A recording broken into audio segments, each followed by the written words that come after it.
Hermanos, qué gusto nos da saludarlos. Mi nombre es Enrique, mi esposa es María Isabel. Hoy queremos darle la bienvenida y para esto vamos a ver una escritura que está en Efesios 3:14 al 20, que dice así: Por esta razón me arrodillo delante del Padre, de quien recibe nombre toda familia, en el cielo y en la tierra. Le pido que por medio del Espíritu y con el poder que procede de sus gloriosas riquezas, los fortalezcan a ustedes en lo íntimo de su ser, para que por fe Cristo habite en sus corazones. Y pido que arraigados y cimentados en amor puedan comprender junto con todos los santos cuán ancho y largo, alto y profundo es el amor de Cristo. En fin, que conozcan ese amor que sobrepasa nuestro conocimiento, para que sean llenos de la plenitud de Dios, al que puede hacer muchísimo más que todo lo que podamos imaginarnos o pedir. Por el poder que obra eficazmente en nosotros, a Él sea la gloria en la Iglesia y en Cristo Jesús, por todas las generaciones, por los siglos de los siglos. Amén. Amén. Hermanos, nuestro deseo más profundo en nuestro corazón es que podamos conocer al maravilloso, poderoso y único Dios del que habla las Escrituras. Así es que date esa gran oportunidad de conocer a ese Dios amoroso, ilimitado, y cambia tu historia. Amén. Hermanos, por tal, le damos la más cordial bienvenida.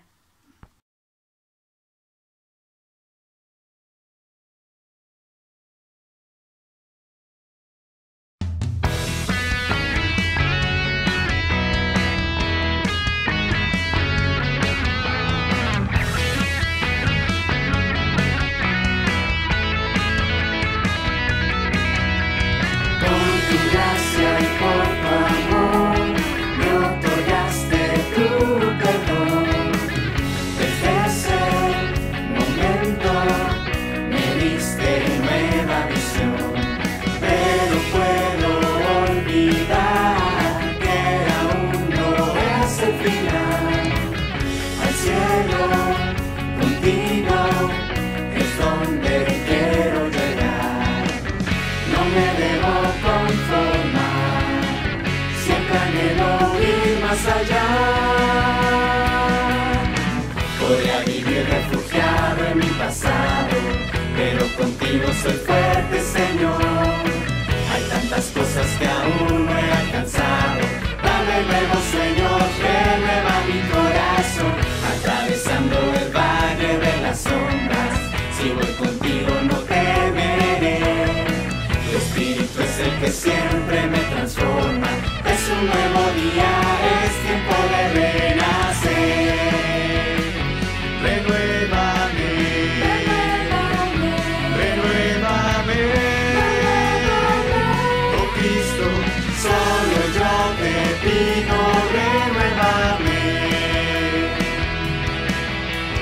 Mi manera de pensar no me puede limitar. Contigo veo cosas que no podría imaginar. En la roca construiré con tu fuerza y tu poder. En pruebas, tormentas, yo nunca me rendiré. No me debo conformar, siempre anhelo ir más allá.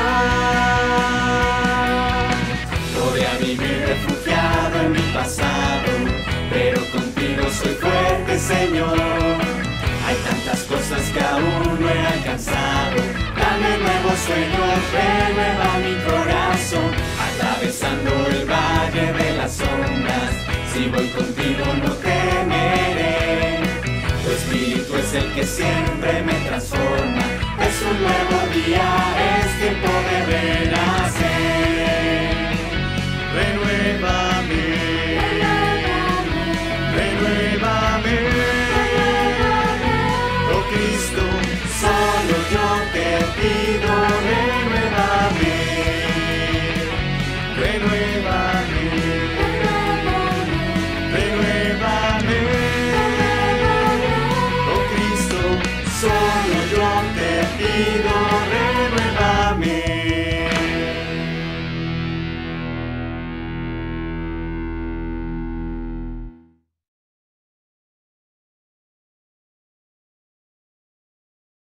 Bienvenidos. Qué especial poder estar reunidos y poder seguir celebrando que somos iglesia. Este mes hemos tenido la gran oportunidad de participar en diferentes congresos. Empezamos con el Congreso de Mujeres, titulado Inagotable. Después con el Congreso de Varones, que se tituló Hombre Renovado. Y el Congreso de Somos Iglesia, donde tuvimos devocionales diarios y diversas clases. Hermanos, amigos, tuvimos la oportunidad de escuchar a más de 50 hombres y mujeres de diferentes partes de todo el continente. Sin duda, esto es algo increíble, esto es algo que ha renovado y nos ha inspirado de una manera muy especial. En lo personal, escuché voces diciéndome de toda América Latina: renueva el valor que tienes por la iglesia. Y sabes, cuando estaba pensando en eso, me recordé mucho una frase de Jesús que decía: el que tenga oídos, que oiga.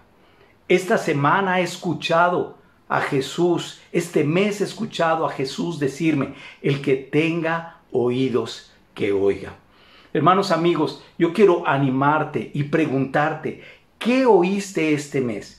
¿Qué escuchaste este mes? Y quiero animarte a que podamos reflexionar, quiero animarte a que podamos meditar, quiero animarte a que podamos aplicar todo lo que aprendimos en este congreso. Sin duda, un congreso muy especial que está haciendo historia en nuestra iglesia, pero que principalmente está cambiando y está renovando nuestros corazones ansiosos de practicar y de aplicar las enseñanzas de Jesús. Lucas escribió el Evangelio y Hechos. Lucas, en su Evangelio, narra el comienzo del ministerio de Jesús, empezando en Galilea y va avanzando a Samaria, Judea y finalmente a Jerusalén. Hechos es lo opuesto. Empieza en Jerusalén y se dispersa a Judea, Samaria y hasta los confines de la tierra. El centro de sus escritos se encuentra al final del Evangelio de Lucas y en el comienzo del libro de los Hechos, con la muerte, la sepultura y la resurrección de nuestro Señor Jesucristo. Los discípulos del primer siglo vivieron con una perspectiva eterna y sin duda pudieron completar la misión que Jesús les había encomendado. En cada discípulo del primer siglo se encontraba esta expectativa. Ellos entendieron, escucharon y obedecieron el mensaje de ir a anunciar a cada nación el mensaje de las buenas nuevas. Qué increíble que tenemos la oportunidad de poder vivirlo 2000 años después. Desde que llegué a la iglesia, el libro de Hechos ha sido una inspiración para mi vida. El libro de Hechos me ha dado visión, el libro de Hechos me ha dado esperanza, el libro de Hechos me ha dado motivación para no desanimarme y continuar. Y sobre todo para valorar los hermanos del primer siglo que con mucho amor y con mucho sacrificio pusieron al mundo de su tiempo de cabeza. El día de hoy vamos a tener la oportunidad de recordar y de estudiar una escritura muy importante cuando hablamos del tema de Somos Iglesia. Vamos a estar en Primera de Pedro, capítulo 2, y vamos a poder profundizar para que las escrituras lleguen a nuestro corazón y nos ayuden a entender el propósito que Jesús tiene para nosotros. Acompáñame en una oración. Padre Dios, Señor Todopoderoso, queremos darte gracias por esta tarde, Señor, que podemos alabarte, que podemos glorificarte, pero sobre todo que podemos escuchar tu palabra, la cual nos dirige y la cual nos lleva a ti. Padre, ayúdanos a renovar en nuestro corazón el mensaje que tú diste hace 2000 años y que podamos, como los discípulos del primer siglo, tener oídos para escuchar lo que quieres enseñarnos, pero también tener el corazón para renovarnos y valorar el hecho de que somos una gran iglesia.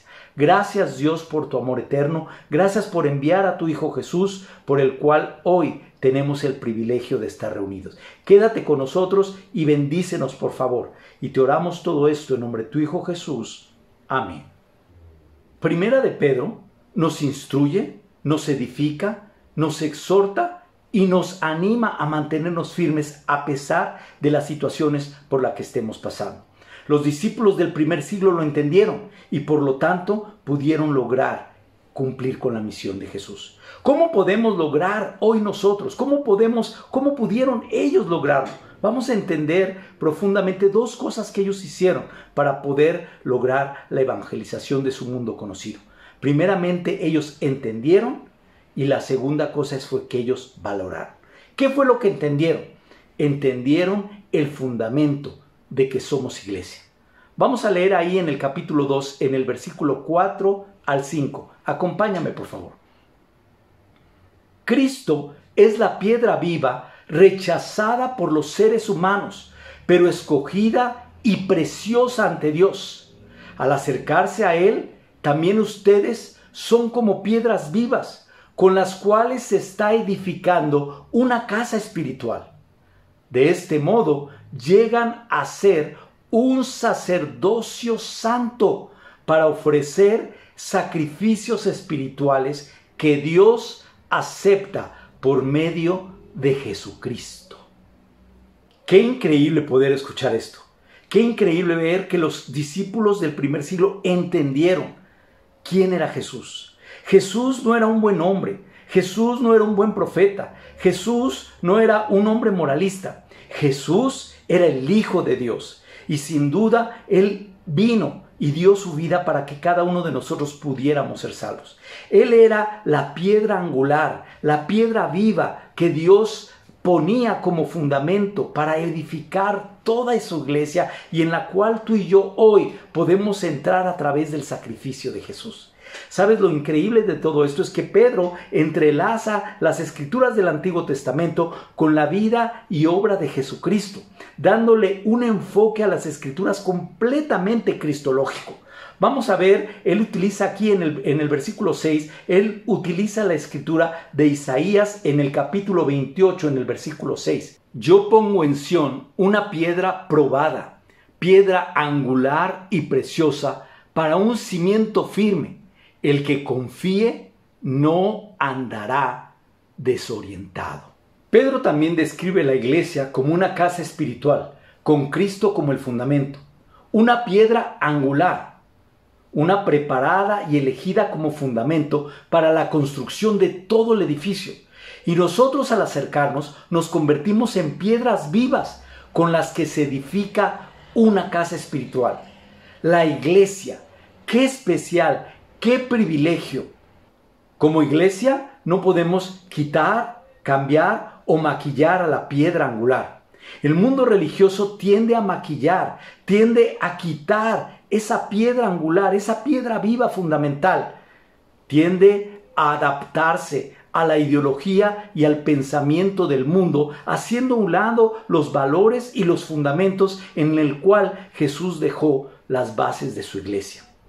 Tú y yo tenemos la oportunidad de comprometernos, como lo hicieron los discípulos en el primer siglo, que estaban comprometidos con mantenerse firmes a las enseñanzas y no dejar que ese pensamiento entrara dentro de sus corazones. La iglesia es esa casa espiritual en la cual tú y yo habitamos. Hoy tú y yo somos esas piedras vivas que han respondido al mensaje que se nos fue anunciado y juntos conformamos la iglesia. ¡Qué mensaje tan increíble que Pedro nos está recordando en estos pasajes! Hermanos, somos iglesia. Somos esas piedras vivas que escucharon el mensaje, obedecieron y se unen para formar el templo santo en el cual Dios habita. Efesios 2:22. No nos unen las tradiciones, no nos unen los pensamientos del mundo, no nos une nuestro intelecto, no nos une nuestra clase social. Lo que nos une es la vida y obra de nuestro Señor Jesucristo, la piedra angular a la cual seguimos con el propósito de imitar y de abrazar cada una de sus enseñanzas, porque por medio de Él todo se mantiene en orden. Los discípulos del primer siglo pudieron lograr la evangelización, pudieron lograr el cometido, la misión que Jesús les había encomendado, también porque entendieron el sacrificio. Vamos a continuar leyendo ahí en 2 de Pedro, capítulo 2, versículo 5. De este modo, llegan a ser un sacerdocio santo para ofrecer sacrificios espirituales que Dios acepta por medio de Jesucristo.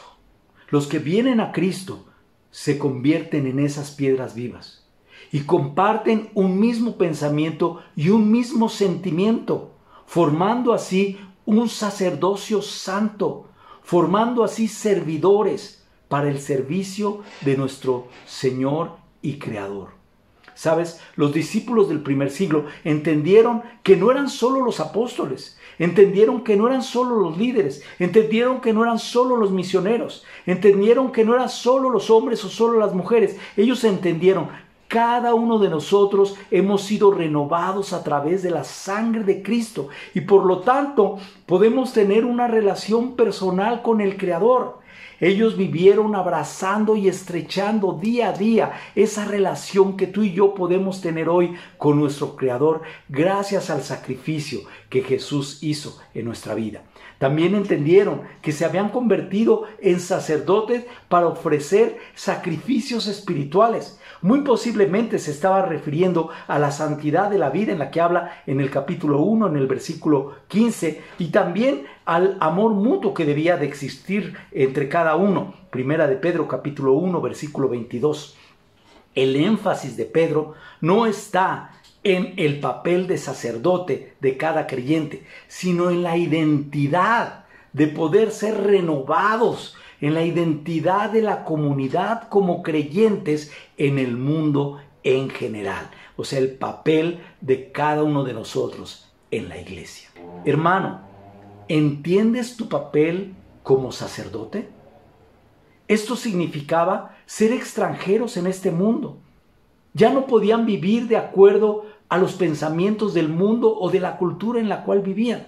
Tenían que verse ellos mismos como extranjeros, no pertenecientes a este mundo, pero con ese pensamiento eterno en el cual su identidad estaba puesta en el sacerdocio santo, en poder vivir vidas puras, en poder alabar, en poder glorificar a nuestro Dios. Sabes, cada vez que tú y yo nos reunimos tenemos la oportunidad de celebrar eso, de ser sacerdotes en la edificación de este pueblo santo. Qué increíble cuando podemos entender como iglesia. Qué increíble, hermanos, cuando tú y yo, que somos iglesia, entendemos ese propósito y queremos desarrollarlo y queremos llevarlo en nuestra vida diaria. Yo creo que este mes hemos sido inspirados y hemos sido retados y hemos sido renovados en esta expectativa. Yo te animo a que tú pienses, que tú puedas entender que tú eres un sacerdote dentro del reino de Dios. La otra cosa que entendieron fue la obediencia. Versículos 7 y 8. Para ustedes los creyentes, esta piedra es preciosa, pero para los incrédulos, la piedra que desecharon los constructores ha llegado a ser la piedra angular, y también una piedra de tropiezo y una roca que hace caer. Tropiezan al desobedecer la palabra para la cual estaban destinados. Para los discípulos del primer siglo, la palabra de Dios no era una sugerencia. Su llamado era para poder obedecerla, no a seguir reglas, pero ponerla dentro del corazón para que pudiera transformarnos y pudiera renovarnos, para poder ser discípulos, esas piedras vivas para la gloria de nuestro Dios. Los discípulos obedecieron ese llamado. Si somos iglesia, hermanos, necesitamos abrir nuestros oídos. Necesitamos limpiarlos si están tapados, pero necesitamos escuchar la palabra de Dios. Y no solo escucharla, pero obedecerla y aplicarla en nuestra vida diaria. Por eso es que Jesús comúnmente decía, el que tenga oídos, que oiga. Tenemos que tener mucho cuidado con no volvernos arrogantes, con no pensar que ya lo sabemos todo y cerrar o tapar nuestros oídos para no escuchar la palabra de Dios. Por eso hoy yo te animo y te pregunto, ¿qué tipo de oído tienes? ¿Uno que escucha o uno que se cierra?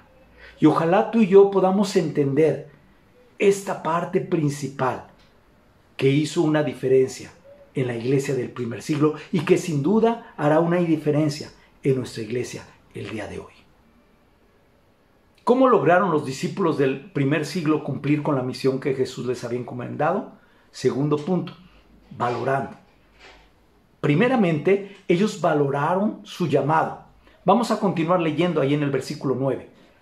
Pero ustedes son un linaje escogido, real sacerdocio, nación santa, pueblo que pertenece a Dios. Los discípulos del primer siglo valoraron su llamado. ¡Qué increíble! Ellos entendieron, pero también valoraron lo que Dios había hecho. Él estaba diciendo, son linaje escogido, nación santa. ¿Qué tal? Cuando escuchas estas palabras, ¿valoras a lo que Dios te ha hablado? ¿Sabes? Dios estaba poniendo una identidad. Dios, en el llamado que nos hizo, quiere que pongamos una nueva identidad, que dejemos a un lado todo lo que antes éramos y podamos entender la nueva identidad que tenemos gracias a Cristo.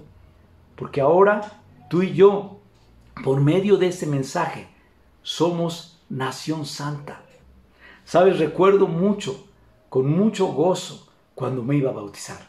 Nunca voy a olvidar cuando llegué a las aguas del bautismo. Yo estaba ansioso. ¿Sabes? En aquel tiempo no era tan fácil, era todo un reto. Sin duda, gracias a Dios, hemos cambiado mucho en nuestras... hemos ido madurando y hemos ido renovando, quitando mucho el legalismo y la idea que teníamos en muchos aspectos de lo que hacíamos. Pero yo recuerdo el gozo que yo tenía cuando empecé a estudiar la Biblia, y recuerdo con mucho gozo cuando ya se acercaba pronto mi bautismo. Había un gran reto, porque para poderte bautizar tú tenías que cumplir varias cosas. Primeramente, tenías que traer una visita a la iglesia. No te podías bautizar si no traías una visita a la iglesia. También no podías faltar a ninguna reunión. Tenías que estar en cada reunión siempre, bajo ninguna excusa podías faltar. Tenías que pasar tiempo con 5 hermanos para que ellos te pudieran ver y pudieran ver qué tal, cómo andabas, y si andaba algo o no andaba bien, ellos pudieran ayudarte.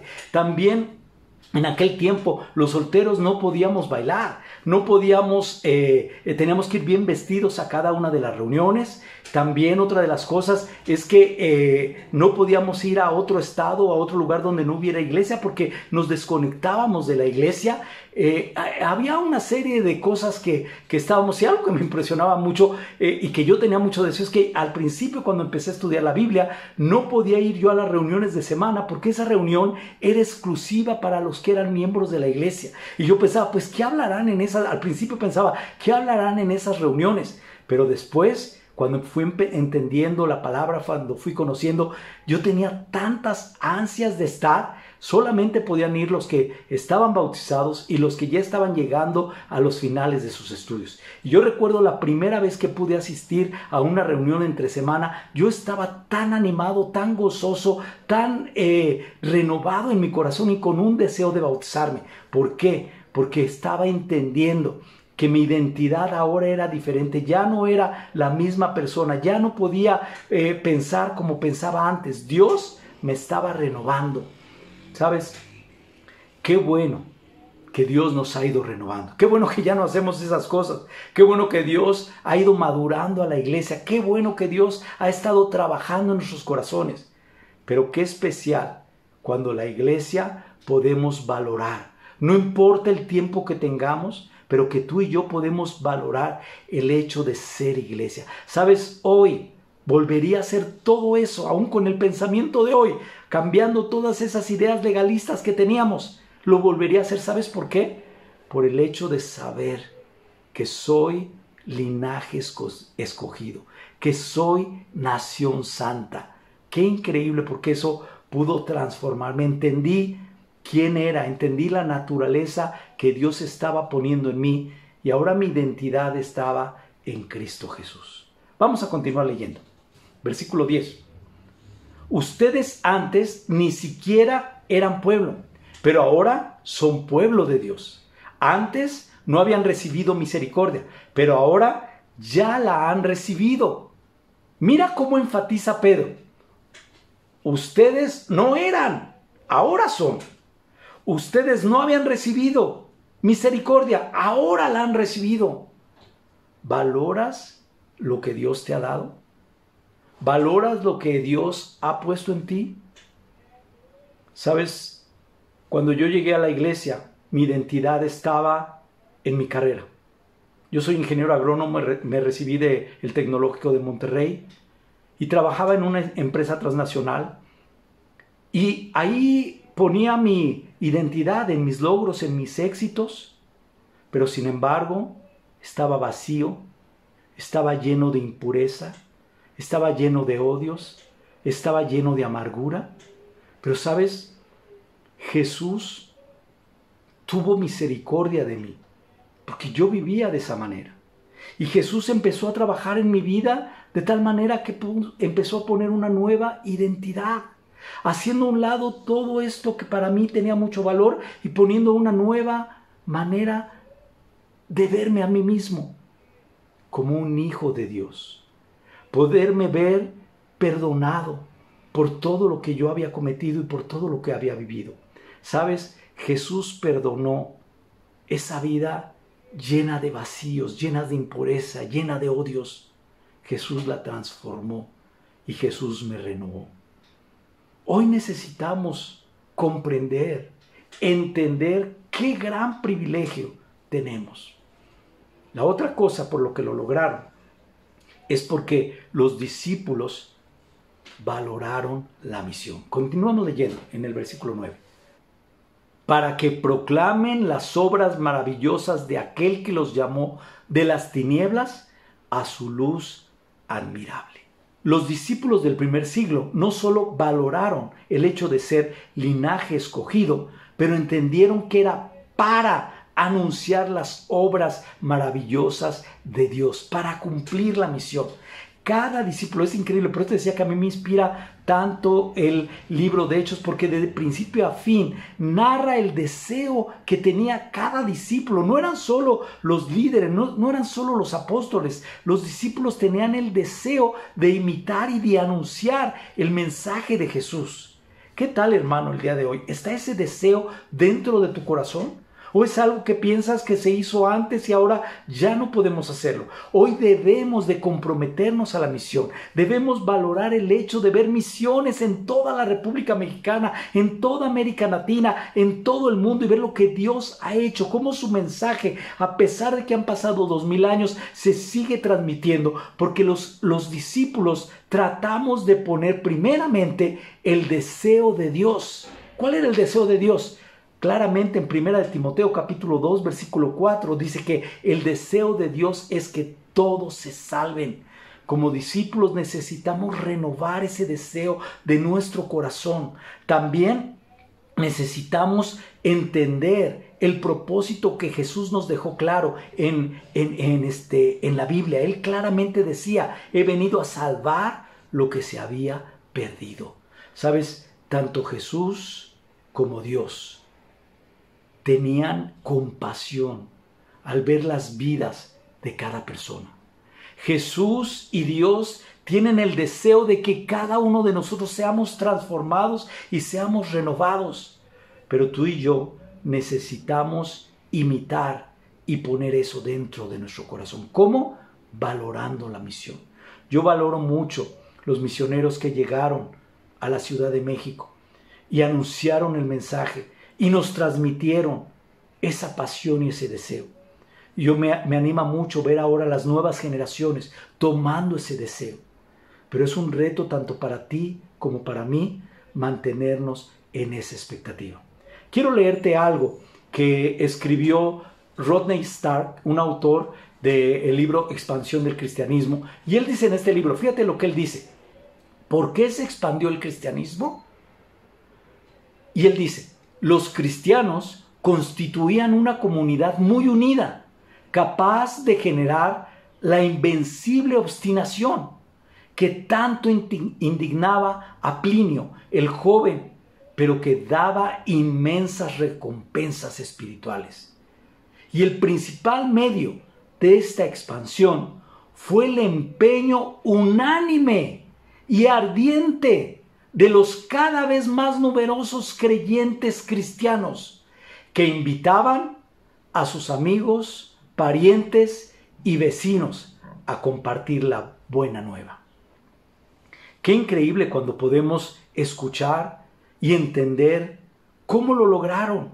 Qué increíble cuando podemos ver hecho eso en una realidad. Sabes, en mi vida personal he podido ver familiares convertidos. He podido ver amigos convertidos. He podido ver vecinos convertidos. He podido ver el poder de Dios transformado a través del mensaje. Pero también he visto cuántas veces mi egoísmo ha cerrado la puerta del mensaje para otras personas. Y continuamente tengo que estarme renovando en esta expectativa. Continuamente tengo que estar valorando lo que fue transmitido a mi vida para poder transmitirlo a otra persona. Sabes, nunca podemos dejar a un lado y olvidar el costo que tuvo para que tú y yo fuéramos parte de ser esta gran iglesia. Y sabes, el precio fue la sangre de Jesús, que murió para que tú y yo pudiéramos anunciar sus obras maravillosas. Cuando pienso en todo esto, otra vez solo viene a mí el que tenga oídos que oiga. ¿Tienes oídos que están escuchando la palabra de Dios?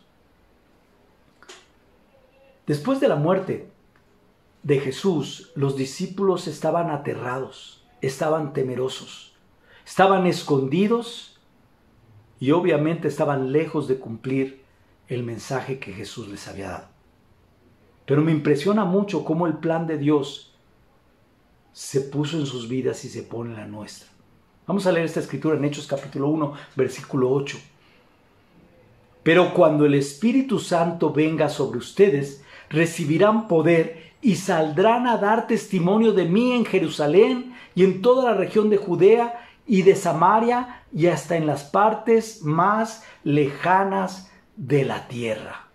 ¿Sabes? Los discípulos estaban llenos de temor, tenían miedo, aunque querían anunciar el mensaje, sabían que sus vidas estaban en peligro. Pero Jesús ya les había dicho, esperen a que llegue esa promesa, donde ustedes recibirán este poder y saldrán a anunciar por todos lados. Dios nos dio el poder del Espíritu Santo. ¡Qué increíble! ¿Cuánto valoramos hoy ese mismo poder que se manifestó en la resurrección de Jesucristo? Es el mismo poder que tú y yo tenemos hoy. Es un poder muy especial. ¿Valoras el Espíritu Santo en tu vida? ¿Sabes? Cuando pienso en mi vida, pienso, ¿por qué estoy aquí? Gracias a la misericordia de Dios y al Espíritu Santo que me guía día y noche. Necesitamos avivar ese fuego que Dios ha puesto en nosotros. Necesitamos avivar esas convicciones. Necesitamos hacerlo de una manera de estudiar su palabra y en ella renovarnos cada día. Nunca cansarnos de leer la Escritura, nunca cansarnos de orar, nunca cansarnos de anunciar el mensaje, entendiendo quiénes somos y valorando lo que somos. Cuando pienso en los discípulos del primer siglo, solo viene a mí ese deseo ardiente de anunciar. Leo Hechos y solo veo conversiones y el Espíritu Santo trabajando de una manera poderosa. Yo no sé si esto no te inspira. A mí en lo personal me inspira de una manera poderosa. Porque los hombres del primer siglo eran hombres comunes y corrientes, como tú y como yo, pero que estaban inspirados porque entendían y valoraban lo que Dios había hecho. Pedro termina aquí en el versículo 11 y 12, acompáñame a leer. Queridos hermanos, les ruego como extranjeros y peregrinos en este mundo, que se aparten de los deseos pecaminosos que combaten contra la vida. Mantengan entre los incrédulos una conducta tan ejemplar que aunque los acusen de hacer el mal, ellos observen las buenas obras de ustedes y glorifiquen a Dios en el día de la salvación. Los discípulos del primer siglo enfrentaron muchos desafíos y luchas por su nuevo estilo de vida. Sin embargo, Pedro en esta carta los exhorta y los anima a mantenerse firme a pesar de las luchas que pudieran tener.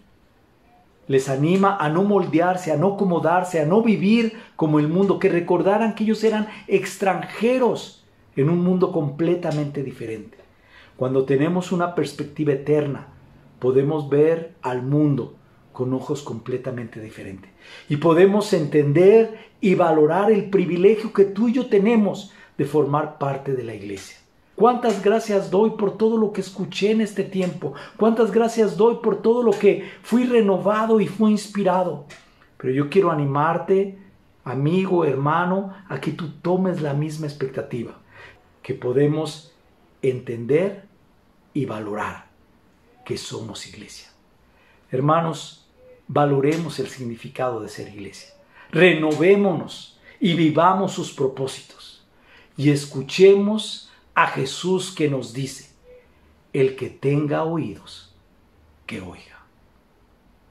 Muchas gracias. Hola, ¿qué tal, hermanos?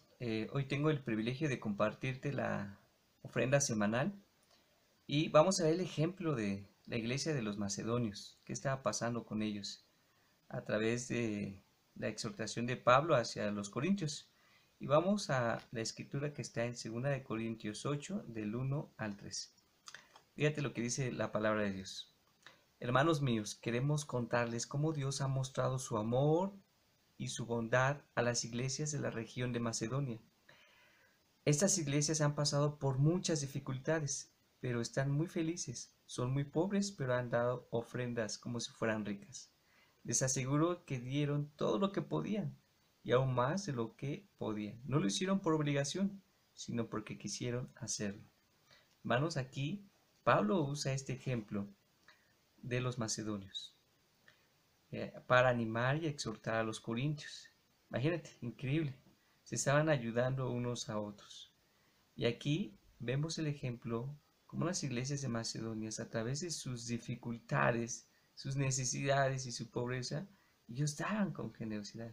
Ellos dieron con generosidad, con mucha alegría. Y en específico, hermanos, nosotros tenemos ese gran privilegio, ¿no? Que ahora como discípulos tenemos el Espíritu Santo para romper cualquier barrera y orar por el Espíritu para dar nuestra ofrenda semanal. Imagínate, humanamente pensarás: no puedo, no tengo dinero, no quiero, o no me alcanza, o ¿qué hago, no? Pero aquí la iglesia de Macedonia nos muestra que a través de su ejemplo, a través del Espíritu Santo y lo que estaba pasando en ellos, en sus vidas, ellos daban con mucha alegría, con mucha felicidad. Y por eso Pablo usa este ejemplo, animando y exhortando a los corintios. Hermanos, hoy tenemos ese gran privilegio, tenemos el Espíritu Santo, tenemos a Dios, tenemos la mentalidad de Cristo para poder dar nuestra ofrenda con generosidad. Hermano, quiero animarte a que podamos dar nuestra colecta. Nadie está atrás de nosotros, nadie nos obliga, sino es darlo con generosidad, con alegría, a través del Espíritu. Vamos a orar, por favor. Señor Dios, muchas gracias por su amor, su compasión. Gracias por la vida que tú nos das. Gracias por tu misericordia. Oramos y ponemos todo eso, ponemos en tus manos la ofrenda semanal. Que cada hermano, cada discípulo pueda en su corazón tenerlo presente y que a través del Espíritu Santo podamos darte y ofrendarte con mucha generosidad, más allá de lo que podemos imaginar. Gracias por todo, bendiga esta ofrenda, multiplícala, que llegue a los fines correctos, y Padre, queremos dejarlo todo en tus manos a través de tu Jesús. Amén.